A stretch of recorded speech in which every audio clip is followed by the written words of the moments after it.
I should also mention that His Excellency is traveling with his wife. We welcome her, and also his colleague who is taking pictures, it looks like. Thank you for being here with us today. His Excellency Pisan Manawapat was appointed Thai ambassador to the United States in February of this year, previously having served as the Thai ambassador to the European Union, Belgium, Luxembourg, India, and Canada. The ambassador served at the Royal Thai Embassy in Kuala Lumpur as the Deputy Chief of Mission in Tokyo throughout a distinguished diplomatic career. He attended the Bangkok Christian College and Triam Udom Suksa School in Bangkok, winning a foreign ministry scholarship to read economics in the United Kingdom. He graduated with a BS and an MS in economics with an emphasis in international trade from the London School of Economics and Political Science. He also completed Thailand's National Defense College. He and his wife are the parents of one daughter. His title for today's presentation, Thailand, Essential Gateway to ASEAN. Please join me in welcoming Ambassador Manawapat.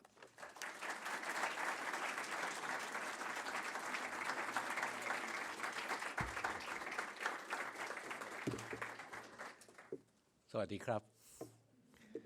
I don't have a speech. It's a beautiful prayer. Your prayer brought me back to the fond memory of 10 happy years that I was with Bangkok Christian College, the oldest private school in Thailand, founded by American missionaries. So in the morning we would hear Bible for 15 minutes. And afternoon we went to a chapel. The chapel of this school is the largest, and to me is the most beautiful. Even until today, it remains the most beautiful chapel. And we will sing, we will read, study Bible every afternoon for 10 years. And that, if there is any nice upbringing in me, then it's the Bangkok Christian College that had given me the character, the honesty, and the passion to make contribution to the society. So I'm happy and very grateful for the opportunity to be back to BYU. I thanked Dr. Peterson very much for his very hard work, persistence to make sure that even though the first time I cannot make it, I can be back this time, and for creating the atmosphere that reminds us back in Canada when we live in snow and winter for 5 happy months of the year. I'm grateful for the Kennedy Center, for Professor Corey Leonard for his kind introductions. And I would go very quickly with my PowerPoint presentation. I know you have to run to other lectures and meetings, 10 to 12. Today I'm going to talk about the gateway to ASEAN community. ASEAN was created in Bangkok by Bangkok Declaration. I think I skipped first one. You look at the map of Southeast Asia, you find that Thailand is right in the middle. Many of you have been there. We are the only country in 10 ASEAN countries that have never been colonized.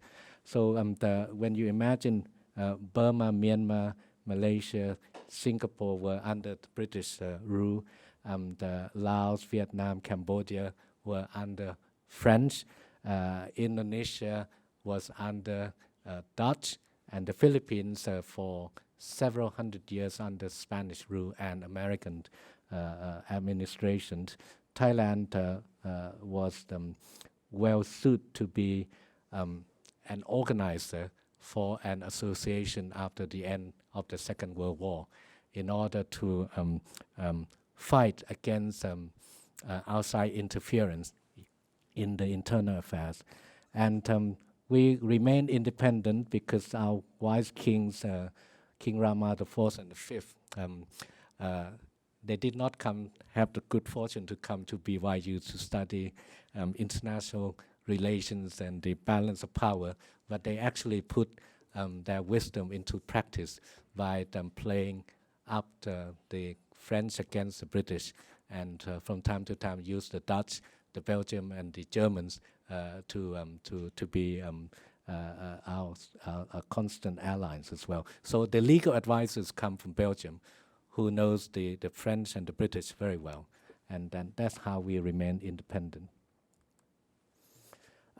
If the ASEAN is a human being, 48 years old, when one looks back, it's not bad, because when ASEAN was born in 1967, countries in Southeast Asia were just had their independence. They didn't know how to work with each other.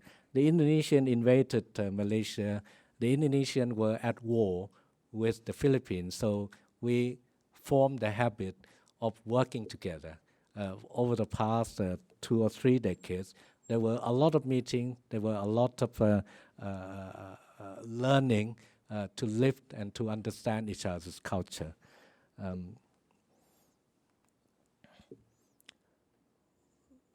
We thought that in order to remain relevant to the world in the 21st century, you must have a vision.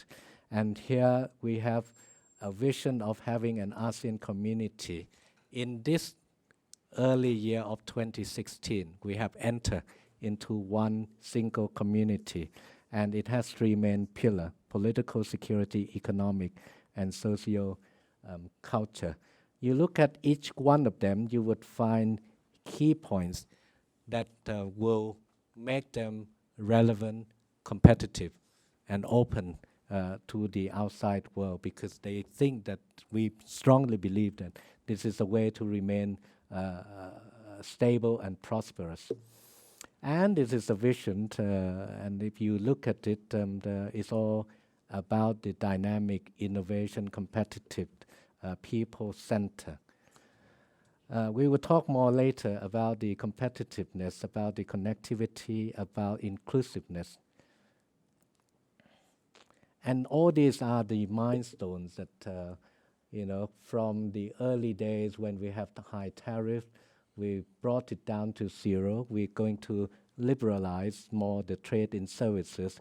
There would be more movement, freedom of movement of professionals across border. Stock exchanges, people talk about common currency, but I don't think with the European Union experience of the euro these past few years, they will have any high currency of talking about the ASEAN currency. If we were a single country, we would be the 4th largest in the next 30 years. I guess the Chinese will be number 1, United States number 2, and Japan remain number 3, and ASEAN will be the 4th. And this is the blueprint of the socio-culture. You don't have to take it down. We will put it in our website, so you can take it later. And this is just some of the basic benefits of the ASEAN community for countries like United States to take a close look. I mentioned to your president, I mentioned to your governor this morning that if you take a look at the Far East Asia-Pacific arena, ASEAN community will be most attractive because they are friends and allies of United States. They are open in their system, and they have well-connected relationship with China, Japan, Korea, and the rest of the world. Why and how ASEAN matters? A lot of people, I'm surprised when I mentioned this, that United States invested in ASEAN more than you have invested in China and Japan combined. Or you have invested in China, Korea, India, Hong Kong, and Taiwan combined. So it means that ASEAN, Southeast Asia, already been treated by your business community as most important destination for your investment. And among 190 to $200 billion accumulated investment that your companies have done, in Southeast Asia, a quarter is in Thailand. So Thailand takes a quarter out of the ASEAN 10 among your overall investment. We talk about connectivities, and the Southeast Asian continent has 41 international airports. If your parents have a share in Boeing, you should congratulate your parents, because Boeing and Airbus are bound to sell airplanes to Southeast Asia. Because there would be a lot higher demand for airplanes in Southeast Asia as well in China. You will hear a lot about connectivities. Connectivity is key for our modern economic dynamisms, because when you bring the goods and services to any part of Southeast Asia through connectivities, you're sure to lift the standard of living and the quality of life of the people in that area. So just want to show you that in mainland Southeast Asia, connectivity have to be done through Thailand. We are blessed by the geographic location, and we are blessed by the infrastructure that we already have in place. Now, this is just some random samples of the people who look at Thailand, and many of you would agree that we are the least miserable country. I would also agree that Utah would be if not better, they would be happier than Thailand. I think the index of this least miserable from Bloomberg is based on unemployment and inflation. We happen to have very low unemployment rate and very low inflation. And I just let you look through some of those the figures. Surely there must be something true about Thailand, that most retirees would like to have their life upon retirement in Thailand. Bangkok, we have been voted by MasterCard to be #1 destination. Number 5 would be Phuket. Our curry is voted by CNN, the matzaman, to be the most delicious food. So when my wife, who is in charge of all the good food and entertainment at the residence, when we have senator, congressmen, people from the administrations, we want to make sure that we give them the best. But we don't always serve Thai masaman, because Thai food we have, as you know, plenty to show off. I want to stop here because I really want to have a good conversation with you all. We are your oldest friends and allies for 182 years. But in Washington, I have to confess with you that I don't talk about 182 years, because in Washington, you really have to connect with senators, congressmen, the White House, on the interests that they are interested in, not the past. The past belongs to the 70s and 80s, unfortunately. I hosted the Armed Force Day the other evening, and I was touched by so many Americans who used to serve in Thailand, who love the country, who passionately are Thai. But in Washington, that was past. And my job is to see how we can make a connection with the interests. With Utah, I'm very blessed by the fact that in Thailand, there is a growing presence of the church, more than 18,000 members, and they are growing in Thailand. Thanks to the good missionary works in Thailand, there is a plan, a definite plan to construct Bangkok, Thailand temple to be the main temple in mainland Southeast Asia. And it doesn't hurt, when relationship between Thailand and the church is so warm that you continue to have a lot of strong support and friendship, not only from the state of Utah, but from senators and congressmen, with strong ties with church, hold powerful positions in Congress. And I'm very happy to see this kind of relationship growing, and I would do everything I can to make sure that Thailand will continue to embrace and support and welcome the work of the church as we do to other religions and faiths in Thailand. This is something that I want to point out as well. In Southeast Asia, you have the largest Catholic country in Asia, in the Philippines. You have the largest Muslim country in the world, in Indonesia. Malaysia and Brunei is also Muslim communities. And then you have predominantly largest Buddhist country in mainland Southeast Asia. But when we work together in ASEAN context, religion is not an issue. We never talk, we never feel that there is any obstacle or barrier between our community.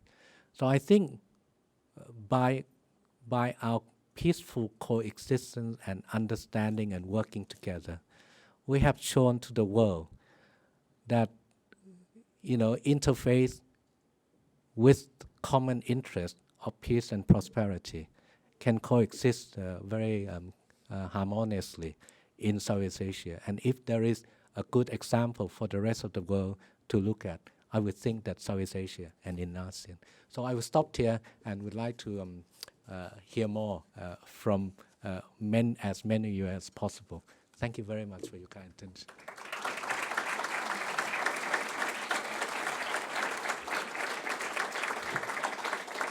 By the way, I'm not as fluent as I normally am, because I have my wife sitting in the audience.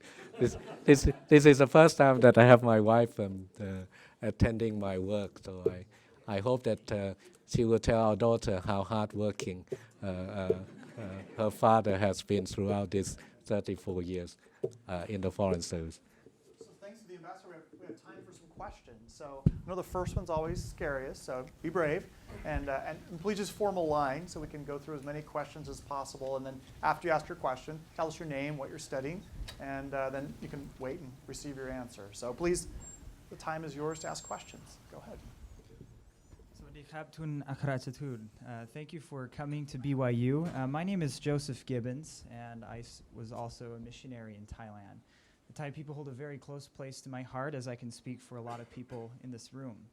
So your grace here is awesome for us to be able to share that experience again. I have a question that is on my mind, and I think in the minds of a lot of people whose hearts are close to Thailand. And if His Excellency may choose to answer my question, is long live His Majesty, and may His reign be celebrated and revered in all the world. His influence in Thailand has blessed and prospered Thailand magnanimously and has kept peace amid arrest amongst not only Thailand but all of Southeast Asia. So what are your thoughts, Your Excellency, if I may be so bold as to inquire about the aspects of future ascension in the Jakri dynasty and how this will change or affect Thailand and ASEAN's political landscape? Wow. This will be another topic that I should be back. Better prepare than today. Thank you. Congratulations. Yeah, thank you. What is the next question? Okay, Kun Joseph, you're right, absolutely right. His Majesty was born here in Cambridge, Massachusetts, when his father was a medical student at Harvard. And his father went back and found a modern university, a hospital, where His Majesty is now residing. His Majesty's mother was a commoner, a nurse, came to Boston with her husband, her prince husband, and enrolled in a college of nursing. So on the 5th of December, 1927, this greatest republic on earth it has become a venue for the future greatest monarch on earth to come to this world. And it's an enduring part of our history forever that His Majesty was born here. He came back twice officially, 1960 and 67. He was given an honor to address the joint session of Congress, the only Thai citizen to have been given that privilege. And since then, he had been the strongest supporter of Thai-US relationship, a moral leader in guiding the country. He's the monarch who conducted himself strictly under the Constitution. He changed his subject from engineering to political science once his brother died in the palace in 1946 from gunshot wound. He changed his subject to political science, and he understood the role under the Constitution better than anyone else. He saw the general, the prime minister came and swear in and go so many times. So he has conducted himself very properly and strictly under the Constitution. And that's one thing that should be noted. In comparison to Queen Elizabeth II, the most popular monarch in the world, they both carry similar heavy responsibility, being heads of state monarch under the Constitution. But the Thai king had much more, in the sense that the country went through political turbulence. Our young democracy was untested, and it went through a period of military intervention, coups, and civilian elected, unelected forms of government. So the monarch plays a really unifying role, soul of the nation, in guiding. A lot of you would recall a history when he basically summoned two generals kneeling down before him, and he gave them, I think, 14 minutes lecture without interfering in the affairs of the Constitution, saying that if you continue to fight between your two sides, one of your side would only have victory based on the rubble of the nation that had been destroyed by your infighting. The two generals, one was the prime minister, resigned. The other opposing general withdrew from the campaign to remove that prime minister. The whole nation went back to normalcy without further violence. But that kind of leadership cannot continue to be expected of. I think the Thais need to grow up. You know, if we love our monarch dearly, he's now 88. He has been in the throne the longest, 68 years this year. Queen Elizabeth came to the throne in the year 1952, 6 years after. So King Bhumibol remains the world's longest reigning monarch. We need to grow up. We need to stop expecting that somehow someone will be able to come down and defuse the political crisis. So I hope very much that the future had already been laid down in succession by the relevant law of succession.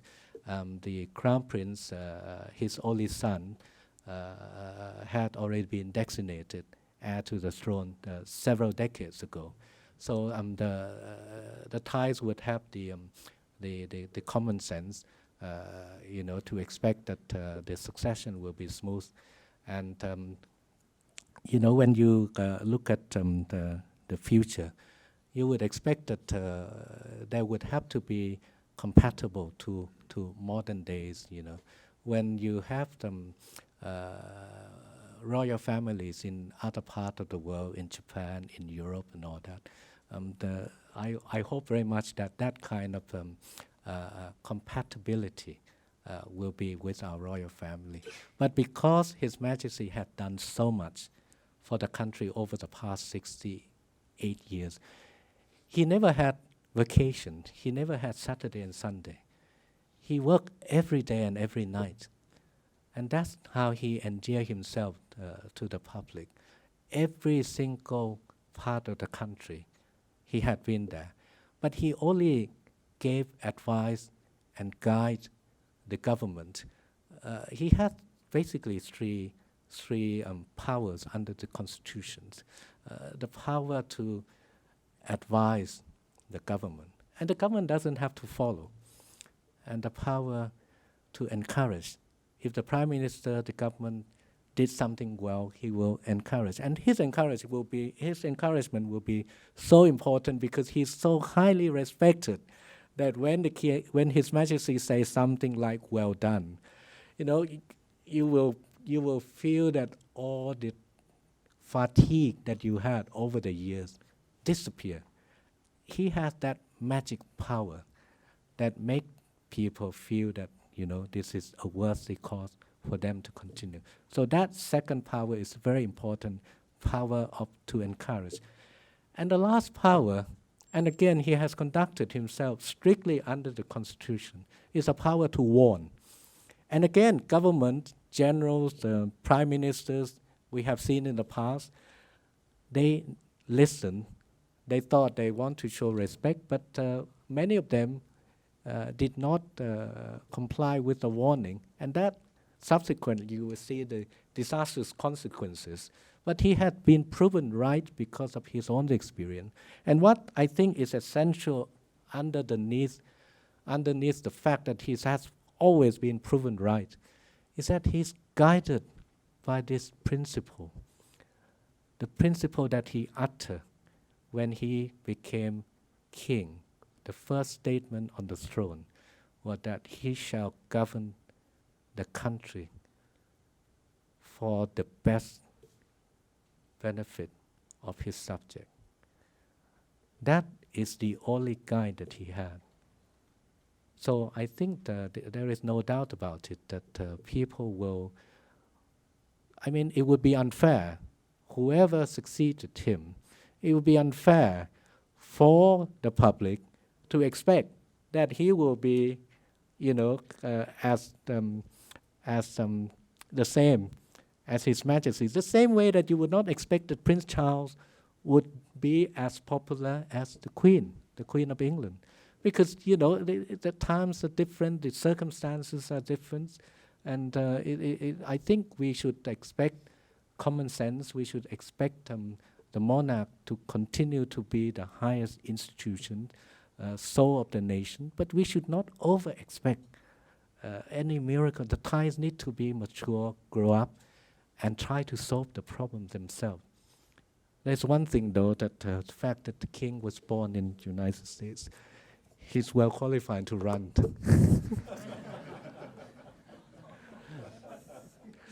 And there is something in our constitution opposite to the constitution. In our constitution, there is no explicit article to say that the heads of state had to be Thai citizens.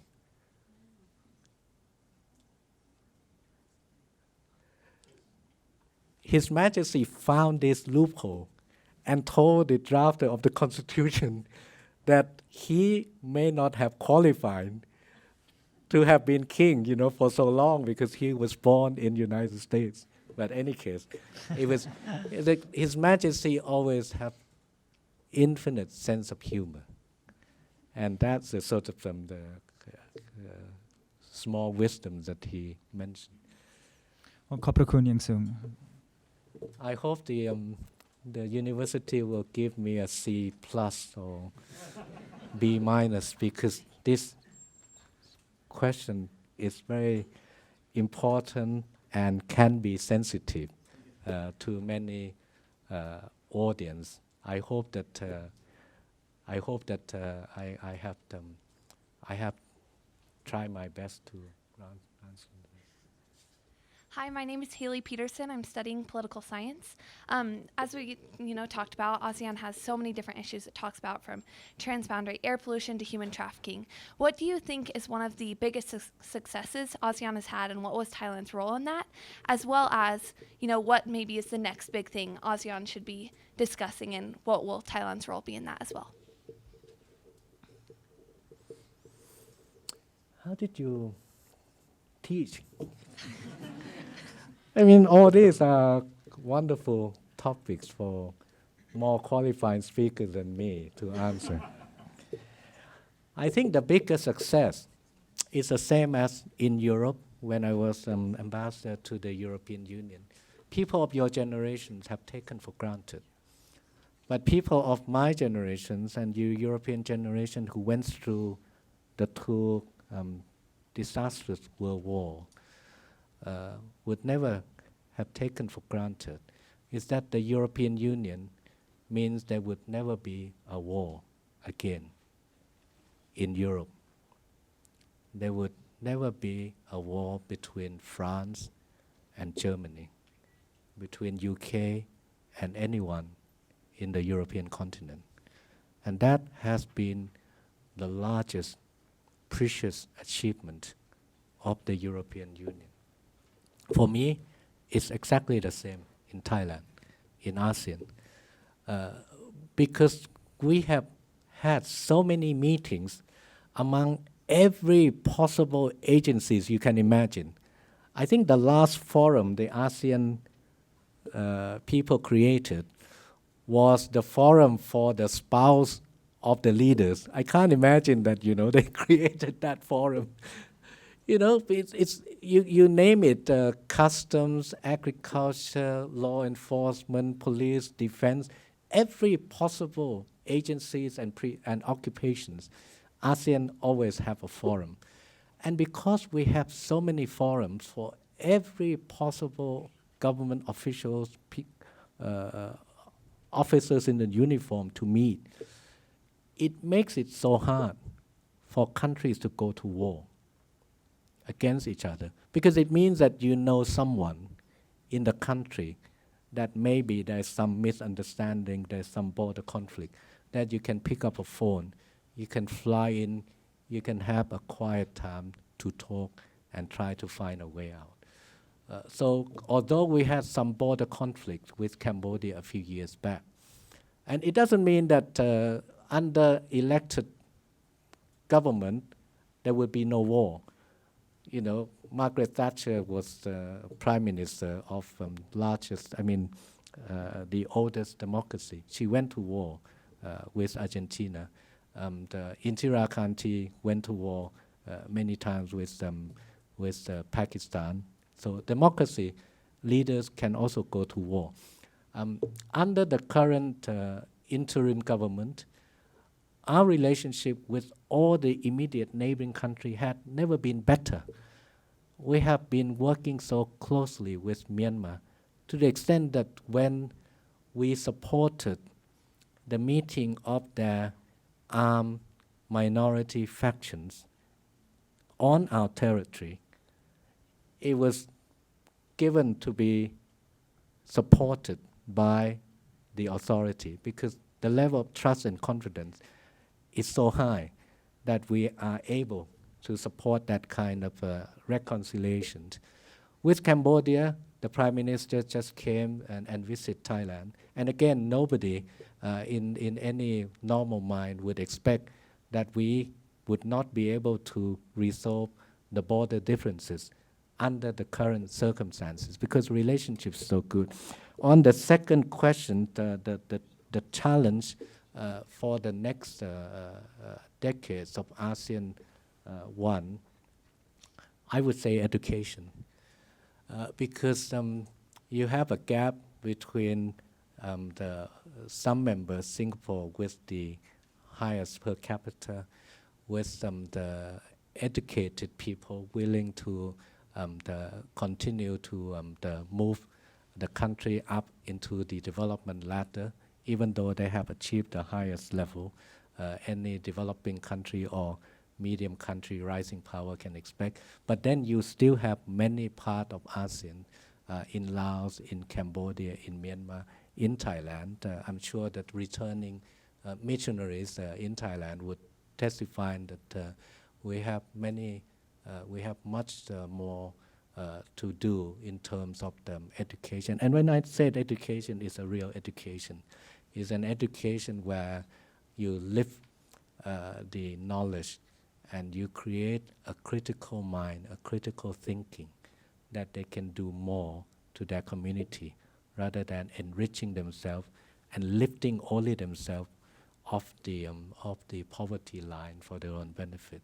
So I think this is where Kennedy Center and BYU can make enormous contributions through missionaries' work, through student exchanges, through through fellowships and through more scholarship between BYU University and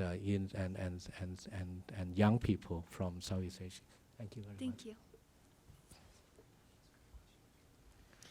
My name is William Staten. I served a mission in Thailand. I'm currently studying neuroscience and military science, and my wife is Thai, so as such, I'm eternally invested in Thailand now. My question for you is twofold. In 2013, the State Department demoted Thailand to Tier 3 on the Trafficking in Persons report, making it in the same category as Kuwait and North Korea and all those sketchy places. So my question for you is the National Council for Peace and Order serious about combating human trafficking? And when do you expect Thailand will return to Tier 2 status? We have time this afternoon to talk about this subject. I know that I've been speaking too much. I want to handle the other three students as well. I'm breathing in and breathing out every day in Washington on this human trafficking. We have serious problems of human trafficking. We are correcting it. We are implementing legislations and regulations and going after the criminals, be it in the seafood business, the fishing vessels. I need to advertise my embassy website so you know more what I do on a daily basis. Just Google Royal Thai Embassy, Washington, D.C. I even have a separate column on the human trafficking website, and we put every news about Thailand human trafficking situations, be it negative or positive. We put them all on a daily basis. And then when you follow and read, you will notice a remarkable recovery in our efforts. And I will be lobbying as hard as possible for the State Department to give us fairness. I'm not asking for sympathy. I'm not asking for political consideration.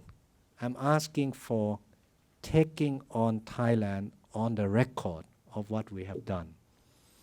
The law of the human trafficking legislation says that a country will be judged on the basis of what they have done in comparing to the previous year. And we are putting our record against the previous years, and we want to be judged on the record. It's the same as the illegal fishing that we are having the difficulty and the challenge. We admit that we have problems, and we know that the only way is not to say that we want to pass the test from Tier 3 to Tier 2. We're not that much interested in the ranking. What we are more interested is how we can make it sustainable, how we can win this war. Because when you want to sell your products overseas, you want to stand proud of the fact that your products being produced by labor force that has been well protected, based on international standard. And I would not be proud of my own country if we only try to pass the test and come back to the same old system of exploitation. So this government, even though it's unelected, has done far more than any previous government in going after the root cause, going after the criminals, putting the criminals, including 3-star general of the Royal Thai Army, before court, denying their bail and making sure that justice will be served. They put thousands of fishing vessels out of action. We are putting a system where it will keep track with where the vessels have been. We are installing port in and port out throughout 22 seacoasts. So when the fishing vessel leaves Thailand, documents will be searched, license will be checked, and number of workers will be documented. So when the vessels return, they must have the same number. And the workers will be asked about their well-being. The vessels will be checked. We are going after this culprit by the embassy had invited Sky Truth, Global Fishing Watch, to give us the technology to keep track on the vessels in real term on your computer. So you can go after with the record before court when they return with their catch.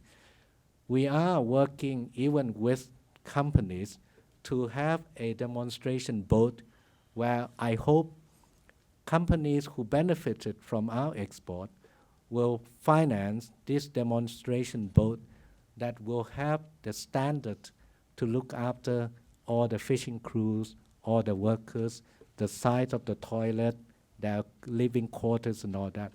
If we can raise all that standard, we are raising the dignity, integrity of Thailand. And I want to stand tall on that kind of achievement. So you can rest assured that every day in Washington, I'm confronting with the truth, I'm working with partners, and I want to make sure that this process is irreversible. Thank ขอบ you. คุณครับ Sorry. We'll have to hurry to these last three because we're out of time. Your Excellency, my name is Sydney Hughes, and maybe I'll wait for a second. Go ahead. Okay. I'm studying English, but also international development. And so I just have a quick question. I would like to know, having lived in Thailand firsthand, I've seen the development that has happened there and the progress that your kingdom is making, but I've also seen that there are a lot of communities that are still struggling and are still in poverty. And I would like to know what you feel the best development project has been in Thailand to help communities such as these. The current government is putting a lot of emphasis on exactly the community development. They're injecting a lot of money. They are making sure that this SME will be supported with credit. There's infrastructure projects to make sure that their agriculture will be given them enough support academically. A lot of emphasis under the current government is on the community development, as well as the scheme to make sure that we can promote local tourism development, because we believe that if we can bring more quality of local tourism, these villages will earn more, will have a better standard of living by visitors themselves. So both selling their products overseas, gaining more from employment and from tourists, both Thais and overseas, and agriculture support to make sure that their productivity will be increased. ขอบคุณค่ะ Hi, my name is Andrew Ying. I'm studying chemical engineering. I'm from Kansas City, Kansas. And so my question for you is, with Thailand and ASEAN growing so quickly, there's going to be a larger and larger energy demand. And so my question is, what is Thailand doing to become more sustainable and to use more renewable energies? Excellent question. We have joined the pledge at the Paris summit last year. to increase the renewable energy to 25% in the year 2025. We relied almost exclusively on imported oil and gas, and we realized that that cannot be sustainable. So we are exploring options for alternative energy, biogas, biofuels, as well as renewable energy. And this is where United States can do more in Southeast Asia.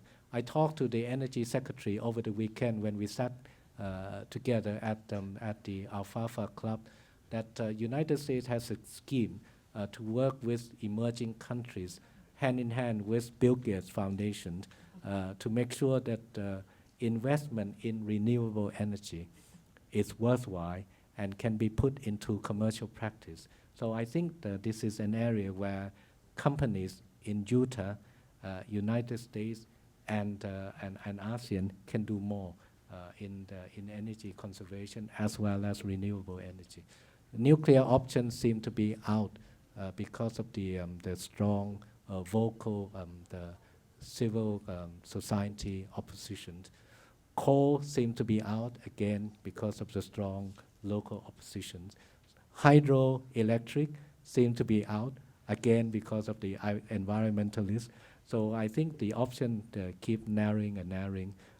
One has to get all these NGOs together and ask them exactly what we should have in our future energy strategy.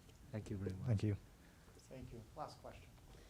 Thank you for your time. My name is Kindia Duplessis. I'm studying art education, and I'm planning on mastering in leadership education.